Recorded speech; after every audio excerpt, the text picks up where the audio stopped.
Again, good morning and welcome to all of you. My name is Sudesh Kumar Pandey. Vapor pressure. Vapor pressure is the pressure exerted by the vapors of a liquid at a particular temperature in a dynamic equilibrium.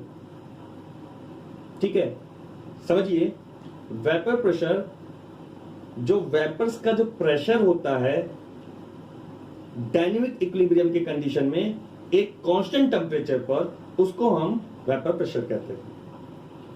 ठीक है, vapour pressure को हम वाष्प दाब भी कहते हैं. ठीक है, यानी हम डायनेमिक साम्यावस्था की स्थिति में एक निश्चित ताप पर किसी द्रव के वाष्पित होने पे उसके वाष्प द्वारा जो प्रेशर लगाया जाता है उसको हम क्या कहते हैं? वाष्प दाब. ठीक है, तो समझते हैं. अब ये कांस्टेंट इक्विलिब्रियम क्या होता है, ये समझना बेटा है. टेक्निकली अगर हम इसको समझे तो कुछ ऐसा होता है. मान लो एक कंटेनर हमने ले लिया, ये रहा कंटेनर. ठीक, इसमें हमने कोई लिक्विड डाल दिया, चलो हमने पानी डाल दिया, वाटर. ठीक, और इसको यहां से हम हीट कर रहे हैं, फ्लेम देकर हीट कर रहे हैं. ठीक है, ये हीट करना शुरू कर दिया और इसको हमने कवर कर दिया, एक ढक्कन से कवर कर दिया. तो होता क्या है कि जब आप हीट करना शुरू किए हो उस वक्त जो रूम टेम्परेचर होगा वही वाटर का होगा. जब शुरुआत कर रहे एकदम स्टार्टिंग, तो पानी का ताप वही होगा, पानी का टेम्परेचर वही होगा जो रूम टेम्परेचर होगा. जैसे जैसे ये हीट इसको प्रोवाइड होगी तो heat energy gets convert to kinetic energy of molecules, water molecules. जैसे जैसे हीट जाएगी काइनेटिक एनर्जी, वाटर मॉलिक्यूल क्या करेंगे? इधर उधर भागेंगे और उनके जब बॉन्ड टूटेंगे तो क्या करेंगे? वेपर्स बनेंगे, वाष्प बनेंगे. तो जो वाष्प हैं वो ऐसे ऐसे जाएंगे और इस ढक्कन से टकराकर वापस क्या होंगे? ड्रॉप वाइज नीचे गिरेंगे. यानी यहाँ प्रोसेस हो रही है कंडेंसेशन की, संघनन की. यहाँ संघनन की प्रोसेस हो रही है और यहाँ पर क्या हो रहा है? वेपराइजेशन की, वाष्पन की क्रिया हो रही है. ऐसा नहीं कि इधर होता है कुछ और इधर होता है कुछ. ये पूरे कंटेनर में चलेगा, पूरे कंटेनर में वाष्पन भी होगा और संघनन भी होगा. यानी वेपराइजेशन भी होगा, इवेपोरेशन भी होगा और कंडेंसेशन भी होगा. तो हम आपको दिखाने के लिए यहाँ आधा आधा करके दिखा रहे हैं. ठीक है, बाकी कंटेनर में तो पूरा चलता रहेगा. ठीक है, तो मान लीजिए यहाँ से वेपर्स बन रहे हैं और यहाँ टकरा के नीचे आ रहे हैं.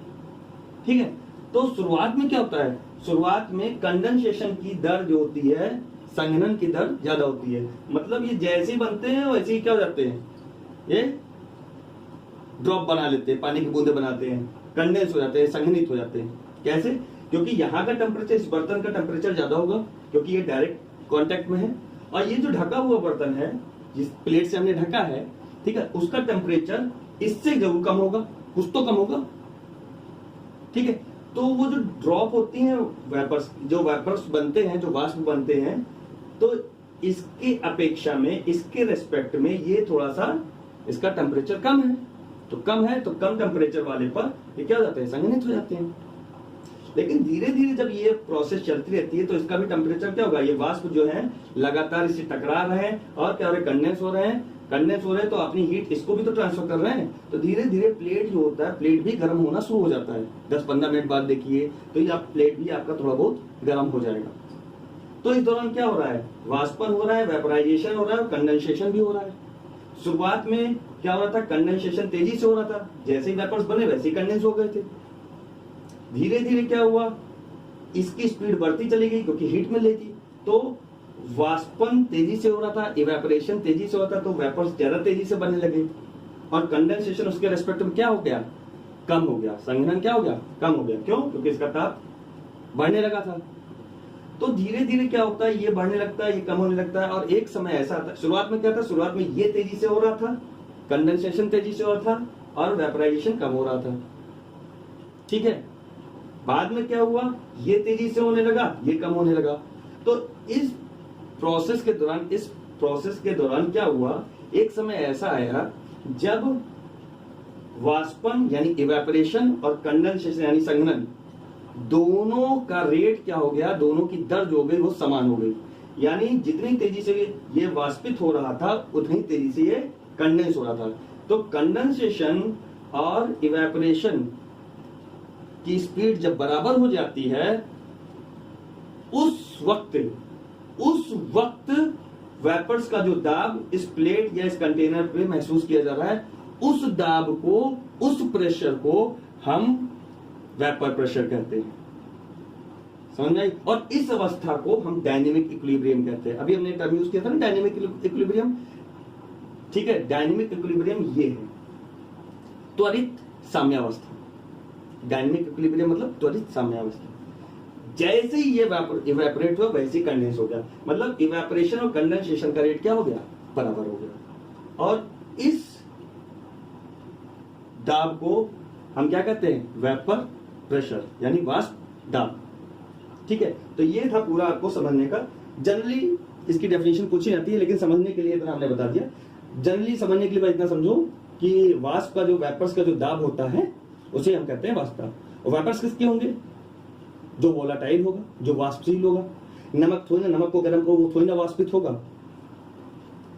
वो थोड़ा वोलाटाइल होगा। पानी हो रहा है, ठीक है, एल्कोहल होगा, ईथर होगा। ठीक है, तो जो वोलाटाइल होते हैं, वोलाटाइल मतलब वाष्पशील, जो वोलाटाइल होते हैं, ठीक है, उन्हीं का वेपर प्रेशर होता है, उन्हीं का वाष्प दाब होगा, क्योंकि वही वाष्पित हो गया, वही दाब लगाएंगे। ठीक है, तो वाष्प दाब क्या होता है आपको समझ में आ गया। ठीक है, कि त्वरित साम्यावस्था की स्थिति में एक निश्चित ताप पर वाष्प द्वारा जो दाब लगाया जाता है उसे हम वाष्प दाब कहते हैं। ठीक है, डेफिनेशन हम बता चुके हैं, अब जरा इसको देखते हैं। ठीक है, अब जरा नोट्स बेटा आप लोग ऐसे ही बना लीजिए। ठीक है, वापस रिप्ले करके नोट्स लिख लेना। हमने डेफिनेशन बता दी है, बाबा लिखने में टाइम थोड़ा सा वेस्ट हो जाएगा। ठीक है बेटा, समझने पे ज्यादा फोकस करते हैं, क्योंकि इसकी डेफिनेशन पूछी नहीं आती है, लेकिन बता दिया। ठीक है, जो इंपॉर्टेंट है उस पर ज्यादा फोकस करते हैं। तो वेपर प्रेशर जो होता है, यानी वाष्प दाब जो होता है बेटा, अब इसको समझने के लिए हमें दो चीज समझना पड़ेगा। वाष्प दाब तो हम लोग समझ गए, वाष्प दाब भी दो प्रकार के होते हैं। जैसे इसी कंटेनर को ले लिया और हमने ये डाल दिया और यहाँ हमने हेड दे दिया। ठीक है, मान लो ये हेड दे दिया, ठीक, और इसमें पानी भर दिया, सिर्फ पानी है। ठीक है, तो जब इसके अंदर सिर्फ पानी है, या पानी नहीं कुछ और है, बेंजीन है या एल्कोहल है या ईथर है, कुछ भी है, सिर्फ कोई और चीज हमें नहीं मिलेगी ना। तो सिर्फ जब एक चीज होती है और उसको हम गर्म कर रहे हैं, यानी एक लिक्विड होता है, एक द्रव होता है, उसको हम गर्म कर रहे होते हैं, तो उस वक्त जो वाष्प दाब होगा उसको, मतलब जिस कंपोनेंट को हमने लिया है उसका जो वाष्प दाब होगा उसको कहेंगे vapour pressure in its pure state. ठीक है, और उसको हम मान लीजिए हमने लिया ए लिया, तो इसको, इसके वेपर प्रेशर को हम कैसे दिखाएंगे, इसके वाष्प दाब को कैसे दिखाएंगे? ऐसे, vapour pressure of A, vapour pressure of A. अब ये बेंजीन होगा तो ये बेंजीन, ये वाटर होगा तो ये वाटर, ये अल्कोहल होगा तो ये alcohol. Vapour pressure of A in its pure form. Pure form के लिए ऊपर हम एक नॉट लगा देते हैं, एक छोटा सा गोला बना देते हैं, तो इसको कहेंगे vapour pressure in its pure form. वाष्प दाब किसका? ए का शुद्धतम अवस्था में। ठीक है, इसको लिख लीजिए, vapour pressure of A in its pure form. ठीक, एक तो ये हो गया। एक और हम ले लेते हैं, मान लीजिए ये हमने लिया। ठीक है, अब इसी पानी में, ठीक है, ए में हमने कंपोनेंट बी डाल दिया। क्या डाल दिया? बी डाल दिया। ठीक है, बी मान लीजिए पानी था, तो पानी जब शुद्ध रूप में था तो ये पानी का वेपर प्रेशर अपने शुद्ध रूप में, ठीक है, या vapour pressure of water in its pure form. लेकिन अगर हमने पानी में मान लीजिए नमक डाल दिया, NaCl, ठीक है, तब क्या होगा? तब ए के वेपर प्रेशर को हम ऐसे दिखाएंगे, ऐसे नहीं दिखाएंगे, ऐसे दिखाएंगे। क्यों? क्योंकि अब ये शुद्ध रूप नहीं है, प्योर फॉर्म नहीं है। अब ये क्या हो गया? ये सॉल्यूशन हो गया, ये विलयन हो गया। ये क्या हो गया? ये सॉल्यूशन हो गया। इसमें दो चीज हो गई, ए और बी, तो ये मिक्सचर हो गया, मिश्रण हो गया, तो इसको प्योर फॉर्म में नहीं कहेंगे। अब इसको हम कहेंगे वेपर प्रेशर ऑफ ए, जबकि ये क्या था, vapour pressure of A in its pure form.